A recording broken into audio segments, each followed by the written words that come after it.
Well, my name is Brandon, and we're the Fowler family, and this is my wife, Jennifer, son William, and our daughter Ashley. And we decided to go on a Jamaica mission trip because Jennifer and I went last year, and we went just as a couple, and we're really burdened for the people of Jamaica. Yeah, we were really struggling with whether or not we would be able to go this year financially. But one day I was just out running errands, and I happened to have my Jamaica shirt on from last year. Pure coincidence, if that's what you want to call it.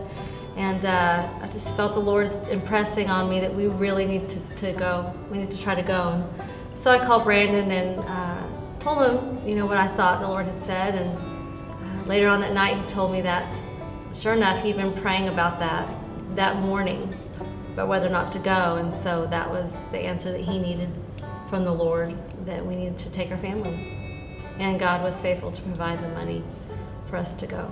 You did. I know one thing that has affected our family is just the way we look at what we have. We definitely understand now that we are a lot more capable of helping others than we thought we ever would be. So that's affected us a lot. I think the revival night, that's some of my best memories are at the revival, because we weren't in a church building.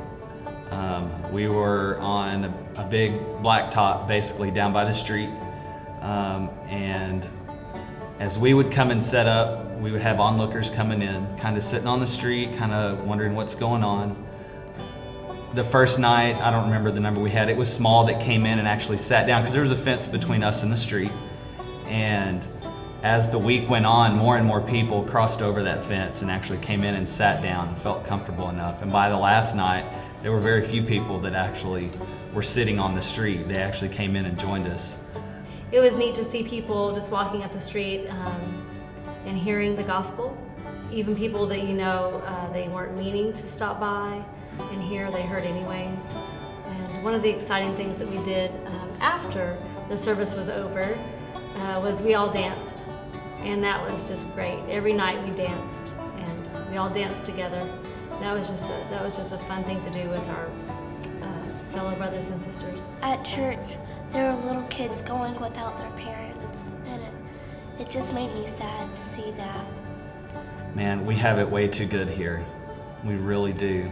And here I am buying whatever it is that I think I really need, which is only a want. And so it's a daily mindset. I really think about that when we spend money that's not a necessity, not food, clothing, or shelter. I mean, the trip influenced us on sharing the gospel, because that's what we're called to do. Not everybody has the same access that we do. And I think Jamaica is pretty fluent in the gospel, but yet I think they're lacking a lot of learning and discipleship and teaching. It's a God thing. God's commanded us to go, and He's going to provide the way, and He definitely provided the way for us. Jennifer and I got to go on 2 mission trips this year, and God provided every dime for both those mission trips.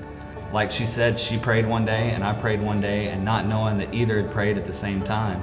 And when we talked, it was both confirming that we need to go. And so it's up to God. But if you say yes, He'll provide the way. What I would say to somebody who's questioning whether or not to go is, the question isn't whether or not to go, it's when are you going to go? Yes, I want to go again. Yes, I want to go again. Yes, I want to go again. Yes, I want to go again.